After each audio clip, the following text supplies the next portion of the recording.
Nunca le conté esto a nadie, ni a mis hermanas, ni a las comadres de la iglesia, ni a los nietos que me dicen abuela y creen que mi vida fue solo rezo y telenovela. Pero hoy, con más de 80 años, siento que el secreto pesa más que nunca. Me aprieta el pecho como una mano invisible y a veces, de noche, cuando el viento trae el olor a sal de la playa de Pirangi, me despierto sudando frío, escuchando de nuevo esa voz baja en el cuarto. No es lo que parece, María Doceu. Nací en 1945, en una casita de adobe bien cerquita de la playa, en Parnamirim. El mar era mi vecino. De día el sol pegaba fuerte en la arena blanca y de noche las olas golpeaban ritmadas, como si el océano respirara junto conmigo.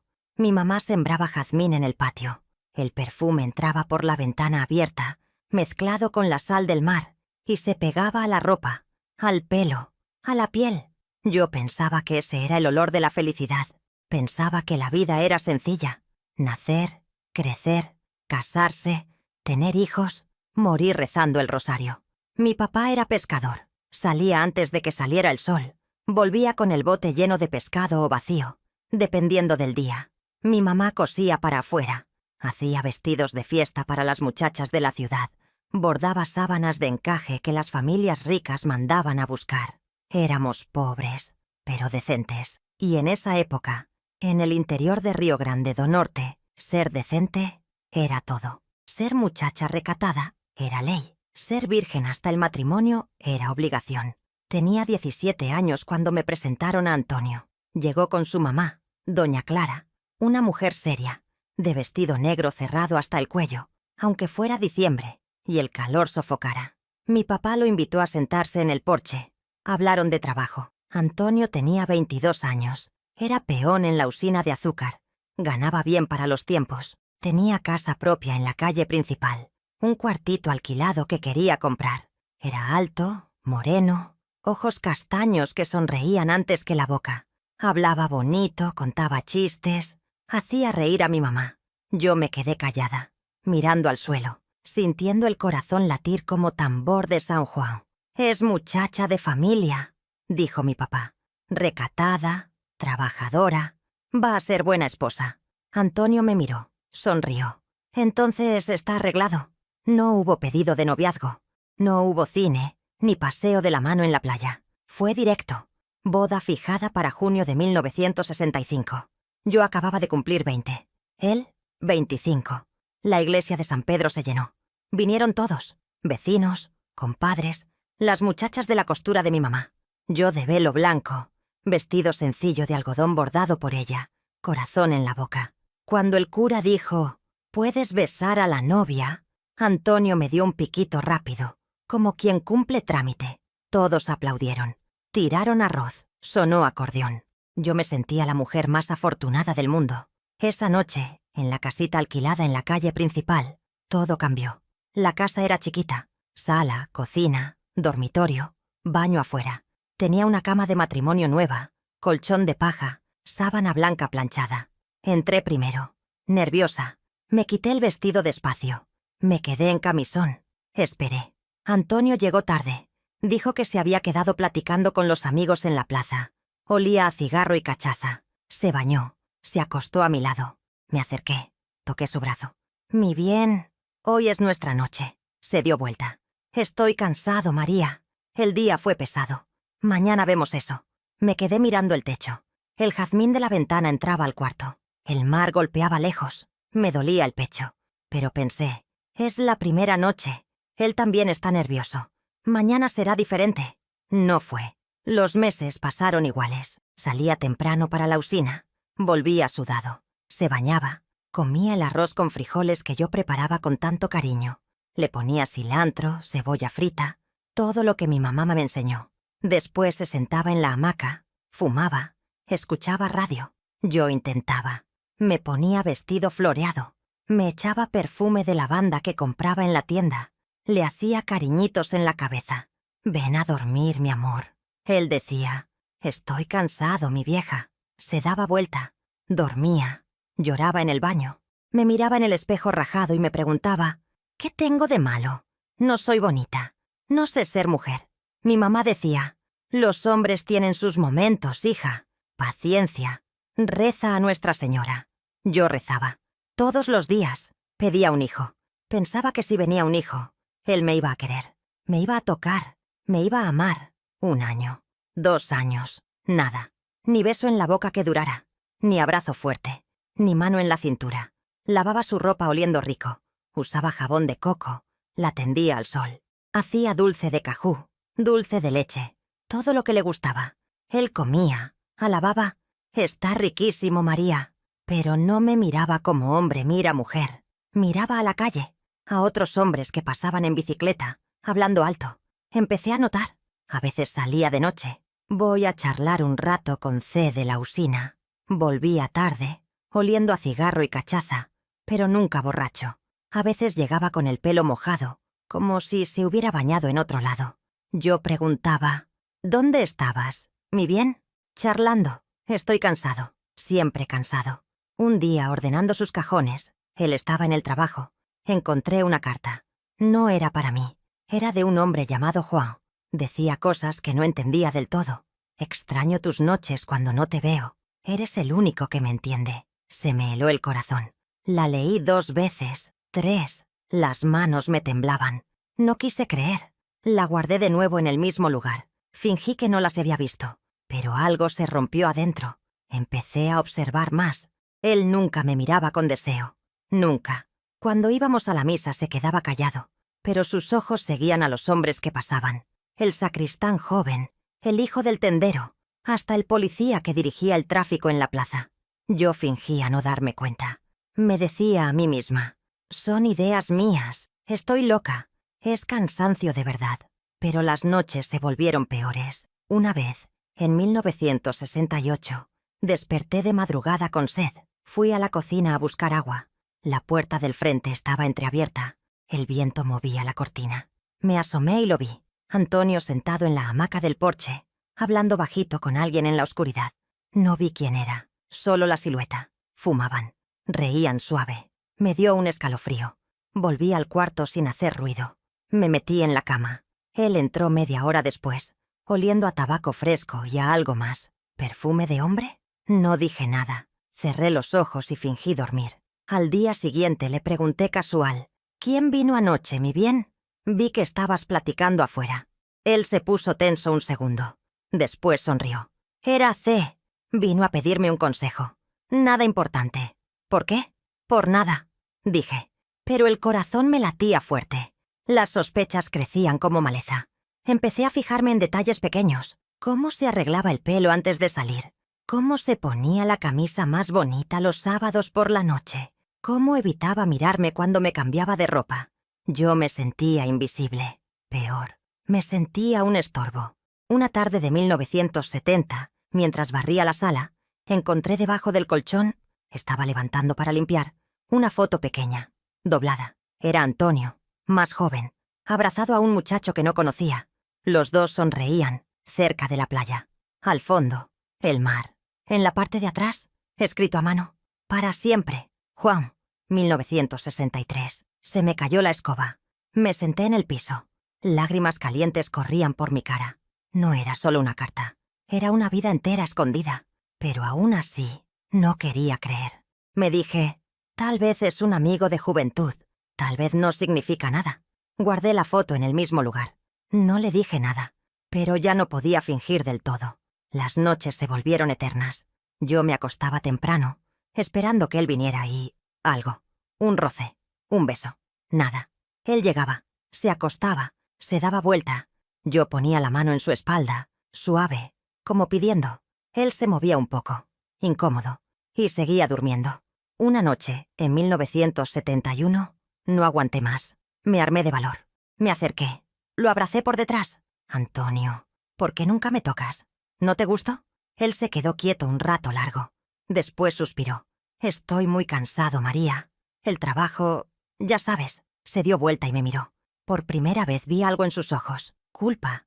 Pena. Perdóname, mi vieja.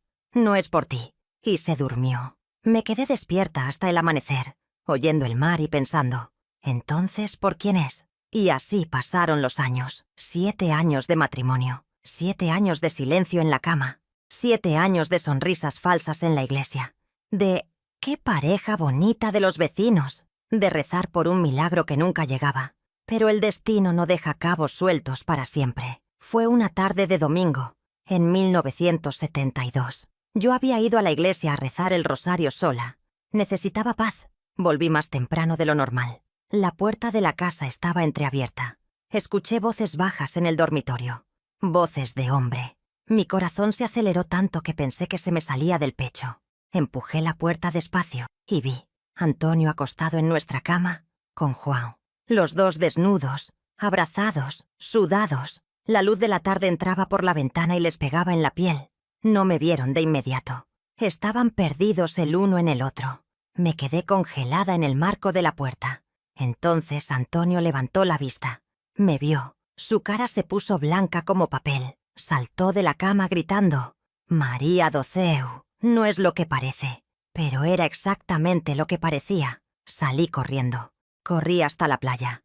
Me senté en la arena, las olas mojándome los pies. Lloré hasta que no quedó más llanto. El sol se estaba poniendo. El jazmín seguía oliendo dulce en el aire. Pero para mí, todo se había vuelto amargo. Esa noche volví a casa. Él estaba sentado en la sala, llorando. Me pidió perdón. Dijo que me quería como amiga, como compañera, que desde muchacho sentía eso por los hombres, pero en nuestra época era pecado mortal, vergüenza para la familia.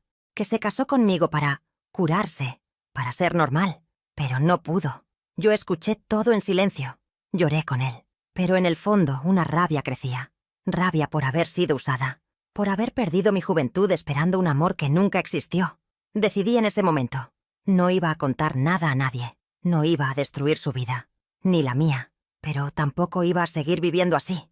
Le dije: «Antonio, a partir de hoy, cada quien vive su vida. Tú te quedas en la casa, yo me quedo en la casa, pero nunca más me toques, ni finjas». Él aceptó. Vivimos como casados por fuera. Yo cuidaba la casa, él trabajaba, íbamos a misa juntos los domingos, pero dormíamos en cuartos separados. La gente seguía diciendo: «¡Qué pareja bonita, qué bien se ven!». Nadie sospechaba nada. Pensé que eso era el final de la historia, que había aceptado, perdonado, seguido adelante, que la vida era así, llena de secretos y silencios. Pero no, aún no había visto lo peor. Después de esa tarde en que abrí la puerta y vi lo que nunca debí ver, todo cambió. Y al mismo tiempo, nada cambió. La casa siguió siendo la misma. El olor a jazmín que entraba por la ventana, el ruido del mar lejano, el crujido de la madera vieja en el piso. Pero adentro de mí, algo se había quebrado para siempre.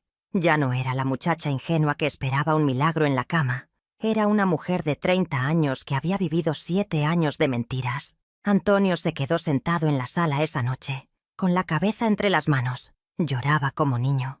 Yo me quedé parada en la puerta, con los brazos cruzados, sintiendo una mezcla rara: rabia, pena, lástima y un vacío que no explicaba. Él levantó la cara, los ojos rojos, y empezó a hablar.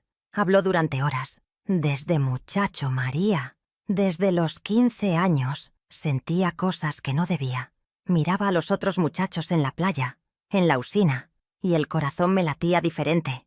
Pero en esa época, eso era pecado mortal. Mi mamá me llevaba a misa todos los días. Me decía que el diablo me tentaba. Intenté rezar, ayunar. Hasta me confesé con el padre varias veces. Me decían que era tentación, que con una buena esposa se me pasaba. Por eso te busqué a ti. Eras pura, de familia decente. Pensé que si me casaba, si tenía una vida normal, se me quitaba. Pero no se quitó. Al contrario, cada vez que te veía esperando en la cama, me sentía más culpable. Por eso decía que estaba cansado. Por eso salía. João, él entiende. Él es como yo. No es solo cuerpo, es alma. Perdóname, María do céu. Te juro que te quiero. Como amiga, como la madre de los hijos que nunca tuvimos, pero no como hombre quiere a mujer. Cada palabra era un cuchillo, pero también era verdad. Lo veía en sus ojos. No mentía en eso. Mentía en todo lo demás desde el día 1. Yo no grité. No lo insulté. Me senté frente a él, en la otra silla de la sala, y lloré en silencio. Lloré por la muchacha de 20 años que entró a esa casa soñando con hijos, con abrazos, con noches de amor. Lloré por los años perdidos. Lloré por mí. Al final, cuando ya no quedaban lágrimas, le dije calmada: Antonio, no voy a contar nada, ni a mi familia, ni a la tuya, ni a nadie en Parnamirim. La gente hablaría, te señalarían, te echarían de la usina quizás, y yo quedaría como la mujer engañada, la tonta que no vio nada.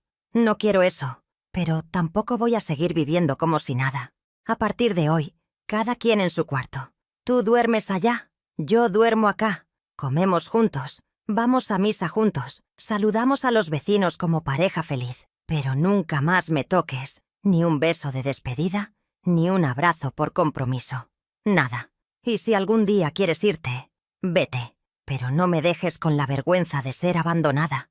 Él asintió. Está bien, lo que tú digas. Y así empezó la fachada. Por fuera, éramos la pareja perfecta.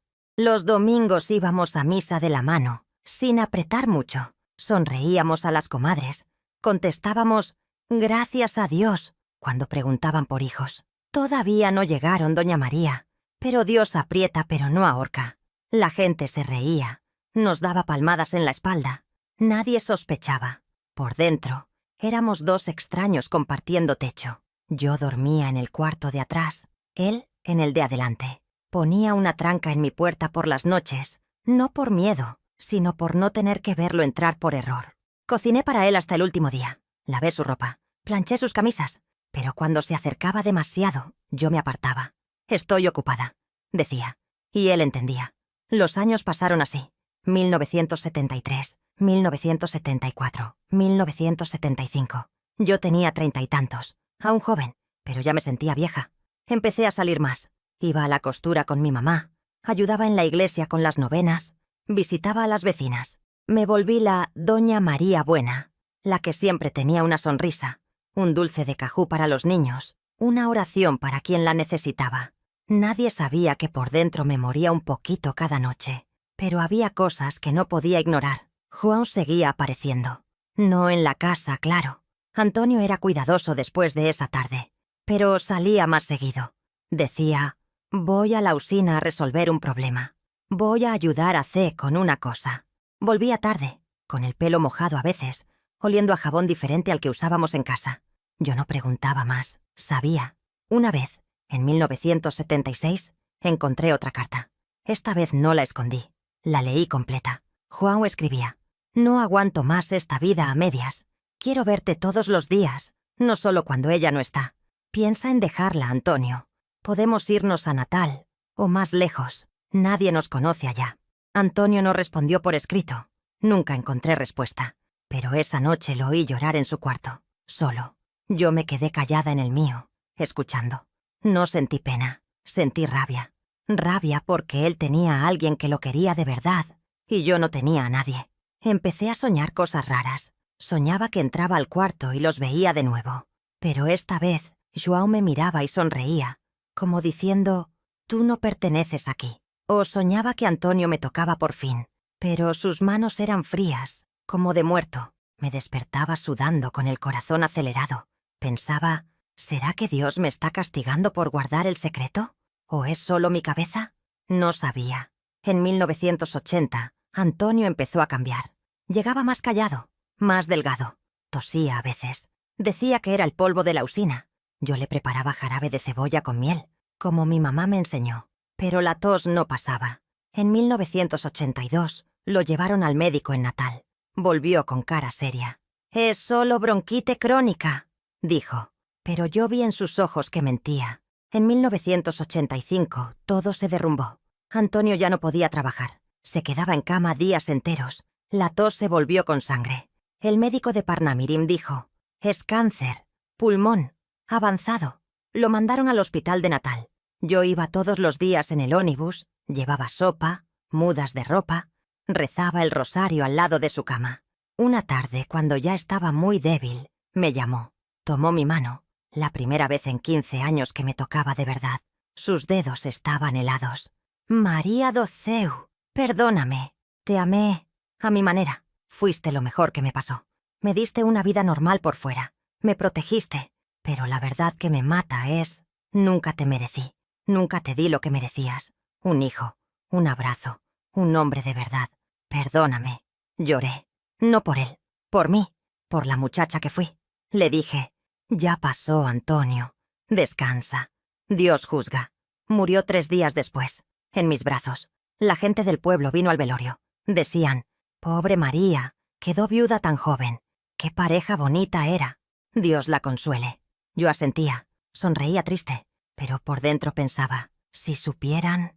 Después del entierro la casa quedó vacía, demasiado vacía. Dormía en mi cuarto pero oía ruidos, pasos en la sala, la hamaca que crujía sola. Pensaba que era el viento, o mi imaginación. Una noche, en 1986, desperté con sed. Fui a la cocina. La puerta del frente estaba entreabierta, como aquella vez años atrás. Me asomé. No había nadie, pero en la hamaca del porche había un cigarro encendido, humeando. Nadie fumaba en esa casa desde que Antonio murió. El cigarro era de la marca que él usaba. Me dio un escalofrío. Lo apagué con el pie. Volví a la cama temblando. Al día siguiente, encontré una foto en el piso del cuarto de Antonio. La misma foto que había visto años atrás. Él y João en la playa, abrazados. Pero esta vez, al lado de ellos, había una sombra. Una silueta borrosa que no estaba en la foto original. Parecía una mujer. Parecía... Yo. La quemé en la cocina. No le conté a nadie. Pensé que era el duelo. Pensé que me estaba volviendo loca. Pero no era. A los 40 años conocí a Seu Manuel. Viudo, carpintero, hombre bueno. Empezamos a hablar en la iglesia. Un día me invitó a tomar café en su casa. Me tomó la mano. No me aparté. Me besó. Fue suave, cálido. Me sentí mujer por primera vez. Nos casamos en 1987, en una ceremonia sencilla. Dormíamos juntos. Me tocaba con cariño, con deseo. Me hacía reír. Me hacía sentir viva. Tuvimos años felices. No tuvimos hijos. Ya era tarde. Pero tuvimos amor. Amor de verdad. De los que tocan el cuerpo y el alma. Pero incluso con Manuel, a veces soñaba con Antonio. Soñaba que entraba al cuarto viejo y lo veía sentado en la cama, mirándome. No decía nada. Solo me miraba. Y en sus ojos había algo. No era culpa. Era advertencia. Una noche, ya en los años 90, Manuel me preguntó, ¿por qué nunca hablas de tu primer marido, María? ¿Fue muy duro perderlo? Yo sonreí. Fue complicado, pero ya pasó. No conté nada. Antonio se llevó el secreto a la tumba. João se casó también. Tuvo hijos. Vivió su vida escondida como tantos en esa época. No lo juzgo más. La vida era dura para quien era diferente. Pero hay algo que me asombra hasta hoy. Algo que no le conté ni a Manuel antes de que él muriera. En la casa vieja de la calle principal, que nunca vendí. A veces, de noche, huelo cigarro. Aunque nadie fume allí desde hace décadas. Y a veces, cuando paso por el cuarto donde todo pasó, siento un frío en la nuca. Como si alguien me observara. ¿Será el fantasma de Antonio? ¿O es solo mi conciencia que no me deja olvidar? No sé, pero sé que la vida me dio una segunda oportunidad. Y la tomé. Hoy, con más de 80, miro para atrás y veo, sufrí, pero sobreviví. Descubrí que el coraje no es solo gritar, es aguantar en silencio. Y después, renacer. Después de la muerte de Antonio, la casa de la calle principal se volvió un lugar extraño. No era solo silencio, era un silencio que respiraba, como esas noches de verano en los años 60, cuando el calor no dejaba dormir y uno se quedaba oyendo el zumbido de los mosquitos contra la red de la ventana. En esa época, todo era más simple. No había aire acondicionado, solo un abanico viejo que giraba lento y el olor a jazmín que entraba del patio como un viejo amigo. Pero ahora, en 1985, ese silencio era diferente, pesado, como si la casa recordara todo lo que había pasado entre esas paredes de adobe y no quisiera olvidar. Al principio pensé que era el duelo, los ojos hinchados de tanto llorar, el cuerpo cansado de cuidar a un hombre que se iba consumiendo en la cama del hospital de Natal. Me pasaba las tardes sentada en la hamaca del porche, mirando la calle empedrada donde los niños jugaban al fútbol, con una pelota de trapo, como hacíamos nosotros en los 50. Recordaba cómo Antonio y yo íbamos a la plaza los domingos a oír la radio comunitaria, donde pasaban las canciones de Roberto Carlos esas que hablaban de amores imposibles. De tales tan pequeños de nos dois, cantaba él, y yo pensaba que era romántico. Ahora sé que era profético. El duelo me hacía revivir esos momentos. Las fiestas de San Juan con fogatas y forró. El baile agarradito donde las parejas se miraban a los ojos. Yo nunca bailé así con Antonio. Siempre era un paso atrás, una excusa. Pero con el tiempo entendí que no era solo duelo. Había algo más, algo que se quedó rondando, como un humo que no se disipa aunque abras todas las ventanas. En 1986, meses después del entierro, empecé a notar cosas que nadie creería. La hamaca del porche se mecía sola algunas noches, aunque no hubiera viento.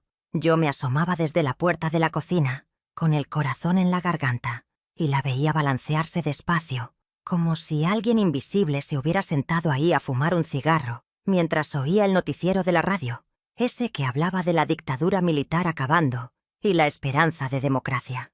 En esos años, la gente de nuestra edad, los que ahora tenemos 60 o más, recordamos cómo vivíamos con miedo callado. No se hablaba alto de política, no se cuestionaba mucho, igual que yo no cuestioné mi matrimonio por años, y siempre, al día siguiente, encontraba una colilla en el piso de madera, de la misma marca que Antonio fumaba, Derby, sin filtro, esos que compraba en el mercadito de la esquina por 2 cruzeiros. Yo no fumaba. Nadie en la casa fumaba desde que él se fue, pero las colillas aparecían, como un recuerdo insistente. Me hacía pensar en las noches de los 70s, cuando Antonio salía a charlar con amigos y volvía oliendo a tabaco y cachaza. En esa época, las mujeres como yo, criadas para ser esposas pacientes, no preguntábamos mucho. Lavábamos la ropa, cocinábamos el arroz con feijão, veíamos las novelas de la Globo como Dancing Days o Escrava Isaura, donde las heroínas sufrían pero al final triunfaban. Yo me identificaba con ellas, esperando un final feliz que tardaba en llegar. Una vez, en plena madrugada, escuché pasos lentos, pesados, desde el cuarto de adelante, el que había sido de Antonio, hasta la sala. Me senté en la cama, con la sábana apretada contra el pecho, y esperé. Los pasos se detuvieron frente a mi puerta. No golpearon, solo se quedaron ahí. Sentí un frío que subía desde los pies hasta la nuca, como ese frío de invierno potiguar que no es mucho, pero cala los huesos cuando uno es mayor y las articulaciones duelen. Recordé cómo en los 60s mi mamá me contaba historias de almas en pena, de gente que moría con secretos y volvía a rondar. «No mires atrás, hija», decía. Yo no miré. Me quedé quieta, rezando en voz baja el Ave María, hasta que el sol entró por la ventana y todo volvió a la normalidad. Pero esa oración me traía recuerdos de la infancia. La iglesia llena los domingos, el olor a incienso, el padre predicando contra los pecados del mundo. Nosotros, los de 60 ahora, crecimos con eso. Fe fuerte, familia primero, silencios que se tragaban. Al día siguiente encontré la foto, la misma que había quemado años atrás. Antonio y Juan, en la playa de Pirangi, abrazados, sonriendo bajo el sol de 1963. Pero esta vez no estaba quemada. Estaba intacta, sobre la mesa de la cocina, como si alguien la hubiera dejado ahí para que yo la viera. Y al lado de ellos, en la foto, esa sombra borrosa que antes no estaba. Parecía una mujer de vestido largo, de pie detrás, con la cabeza baja. Parecía yo, con el pelo recogido como lo usaba en los 70s, cuando la moda era el pelo liso y los vestidos floreados. Pero no era yo. ¿O sí? No sé. La miré mucho rato, recordando cómo en esa época las fotos eran raras, se tomaban con cámaras Kodak prestadas, se revelaban en Natal semanas después. Cada foto era un tesoro. Esta era un tormento. La tiré al fogón otra vez, esta vez con más leña. Vi cómo se consumía, mientras pensaba en las fogatas de San Juan, donde quemábamos lo viejo para dar paso a lo nuevo. Pero en mi vida, lo viejo no se quemaba fácil. No le conté a nadie, ni a mi mamá, que ya estaba mayor y vivía con mi hermana en Natal, viendo las novelas juntas, comentando cómo Jeanette Claire escribía dramas que parecían sacados de la vida real. Ni a las comadres de la iglesia, que me decían «Pobrecita viuda, qué sola estás». Yo sonreía y decía, Dios me acompaña, pero por dentro pensaba, ¿y si no es Dios quien me acompaña? Nosotros, los de 60 o más, sabemos lo que es la soledad después de una pérdida. Los hijos que se van a la ciudad grande por trabajo, los amigos que se enferman, el cuerpo que traiciona con dolores de espalda o artritis. Esas cosas que nos unen, que nos hacen asentir cuando alguien cuenta su historia en la plaza. Entonces llegó Manuel. Lo conocí en la novena de Nuestra Señora de Fátima, en 1986. Él era viudo desde hacía 5 años. Su esposa había muerto de fiebre después de un parto que salió mal. En esos tiempos donde los hospitales rurales no tenían lo que ahora hay, no tuvieron hijos que sobrevivieran. Manuel era carpintero, hombre callado pero de manos buenas, de esas que arreglan mesas cojas o puertas que chirrían, como los hombres de antes que sabían de todo un poco. Siempre llegaba temprano a la iglesia, se sentaba en el mismo banco, rezaba con los ojos cerrados, como hacíamos en los 70s durante la dictadura, cuando rezar era también pedir por libertad. Un día, al salir, me ofreció llevarme en su bicicleta hasta la casa. Acepté. El camino era corto, pero hablamos de verdad, de la vida que no fue como uno planea. Los precios subiendo con la inflación galopante de los 80s, la cruzada que no valía nada, las colas para comprar leche en el mercado racionado, de los hijos que no llegaron, como tantos en familias humildes, donde la malnutrición o las enfermedades se llevaban sueños, de los silencios que pesan, como el mío con Antonio.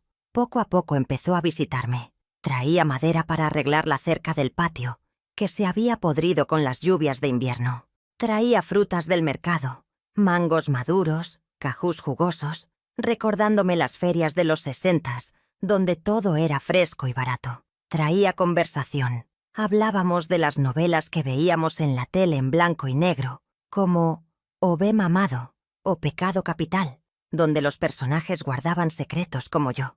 Una tarde me tomó la mano mientras tomábamos café en la cocina, ese café fuerte y dulce que preparábamos en la percoladora vieja. No la retiré. Me miró a los ojos y dijo, María do Seu, yo no soy hombre de muchas palabras, pero si me dejas, quiero cuidarte. No como antes, como se debe. Quiero darte los años que te robaron. Lloré, no de tristeza, de alivio. A los 41 años, por primera vez, sentí que alguien me veía de verdad, no como fachada, no como obligación, como mujer, como esas heroínas de las novelas que, después de sufrir, encontraban un amor tardío pero verdadero. Nos casamos en 1987, una boda sencilla, en la misma iglesia de San Pedro, donde me había casado con Antonio. Esta vez no hubo velo blanco ni arroz, solo nosotros, el cura, 2 testigos y unas cuantas amigas que traían tortas de mandioca caseras. Manuel me besó en la salida. Un beso largo, cálido, de hombre que desea. Sentí el cuerpo responder. Por primera vez en la vida, sentí deseo mutuo, como en esas canciones de Roberto Carlos que decían «Eu te propoño un amor eterno». Vivimos años buenos, dormíamos en la misma cama. Me tocaba con ternura al principio, después con pasión, recordándome que el amor físico no era pecado cuando era mutuo. Me hacía reír con chistes de Odorico Paraguasú de la novela. Cocíamos juntos, él pelaba las papas, yo condimentaba el feijão, como parejas de antaño. Íbamos a la playa los domingos, caminábamos descalzos por la arena de Pirangi, donde el mar seguía igual que en mi infancia, con las olas rompiendo suaves y los vendedores de coco gritando «¡Coco fresco, doña!». Él me abrazaba por la cintura sin miedo y hablábamos de los viejos tiempos, la llegada de la tele al pueblo en los 70s, cómo todo el barrio se juntaba a ver Selva de Pedra, la inflación loca de los 80s, cuando el salario se evaporaba en una semana, las huelgas en las usinas de azúcar, donde Antonio había trabajado y donde tantos hombres como él luchaban por un pan mejor. No tuvimos hijos, pero tuvimos amor, amor completo, de los que tocan el alma y el cuerpo. Y para nosotros, los de 60 ahora, eso es oro. Encontrar compañía en la vejez, alguien que entienda el dolor de las rodillas, el cansancio de los días largos, pero que aún sepa dar un beso con cariño. Pero incluso en esos años felices, el asombro no se iba del todo. A veces, cuando Manuel dormía, yo me despertaba y sentía que alguien nos observaba desde la puerta del cuarto. No veía nada, solo sentía una presencia, fría, silenciosa, como el fantasma de los secretos que uno carga de joven y que vuelven en la madurez, cuando el tiempo sobra para pensar. Manuel nunca notó nada al principio. Yo no le decía, no quería asustarlo. Pensaba que era mi culpa, mi secreto que no había enterrado bien, como esas deudas antiguas que uno olvida pero que reaparecen. Una noche de 1995, Manuel se levantó a tomar agua y volvió pálido. «María, ¿hay alguien en la sala?» Fui con él. La hamaca se mecía. Había una colilla encendida en el piso, humeando como en las noches de los 60 cuando Antonio fumaba pensando en sus cosas. Manuel la apagó con el pie. Miró alrededor. «Debe ser el viento», dijo. Pero sus ojos decían que no lo creía. Esa noche dormimos abrazados, sin hablar más, como parejas que han pasado por tormentas y saben que el silencio a veces es refugio. Al día siguiente le conté todo. No lo planeé. Simplemente salió. Mientras desayunábamos pan con mantequilla y café, como en los viejos tiempos. Le conté del matrimonio virgen, de la carta de Juan, de la tarde en que abrí la puerta y vi lo que no debía, del acuerdo de fachada, de la enfermedad lenta de Antonio con toses que resonaban en la casa como advertencia, de las colillas que aparecían, de la foto que volvía como un eco. Manuel escuchó sin interrumpir, masticando despacio, con esa paciencia de hombre que ha trabajado con madera toda la vida y sabe que las cosas buenas tardan. Cuando terminé, me abrazó fuerte, oliendo a serrín y jabón. «María, eso no es fantasma, eso es culpa que no has soltado. Antonio se fue, pero tú sigues cargando el peso, como cargamos los recuerdos de la dictadura. Miedo guardado, silencios que nos marcaron. Perdónalo de verdad, perdónate a ti misma. Ya pagaste suficiente. Nosotros, los de nuestra edad, sabemos que la vida no es perfecta.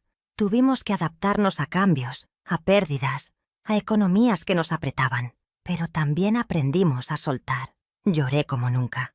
Lloré por la muchacha de 20 años que soñó con hijos y un hogar lleno de risas. Por los años de silencio en una época donde las mujeres no divorciábamos fácil. Por vergüenza al qué dirán. Por el amor que me robaron, pero también por el que encontré tarde. Manuel me acompañó a la tumba de Antonio, en el cementerio del pueblo donde las cruces blancas se alinean bajo el sol fuerte. Puse flores, jazmines del patio. Le hablé en voz baja. «Te perdono, Antonio. Y me perdono. Descansa en paz. Que Dios te juzgue con misericordia, como juzga a todos los que vivieron escondidos en esos tiempos duros». Después de eso, las colillas dejaron de aparecer. La hamaca dejó de mecerse sola. Los pasos se fueron. El frío en la nuca desapareció. Fue como si el asombro se hubiera disipado, dejando espacio para la paz. Manuel y yo vivimos más años tranquilos. Veíamos las novelas juntas, como Roque Santeiro o Vale Tudo, comentando cómo la vida real era igual de dramática. Él me llevaba a bailar forró en las fiestas del pueblo, donde la sanfona sonaba como en los 60s, y nos movíamos despacio, con el ritmo de quienes han bailado la vida entera. Manuel murió en 2008, un infarto rápido, sin sufrimiento, mientras dormía después de un día de trabajo en la carpintería. Lo lloré mucho, pero esta vez no fue solo dolor, fue gratitud, porque me dio lo que merecía, años de amor verdadero, de compañía en la vejez, de entender que a los 61 valora más un abrazo cálido que un romance de juventud. Nosotros sabemos eso. El tiempo enseña que la salud, la familia, los amigos son lo que queda. Hoy tengo más de 80. Vivo en la misma casa, pero ya no tengo miedo. El jazmín sigue floreciendo en el patio, perfumando el aire como en mi infancia. El mar sigue golpeando en la distancia, recordándome que la vida va y viene como las olas. Los vecinos me dicen: «Doña María».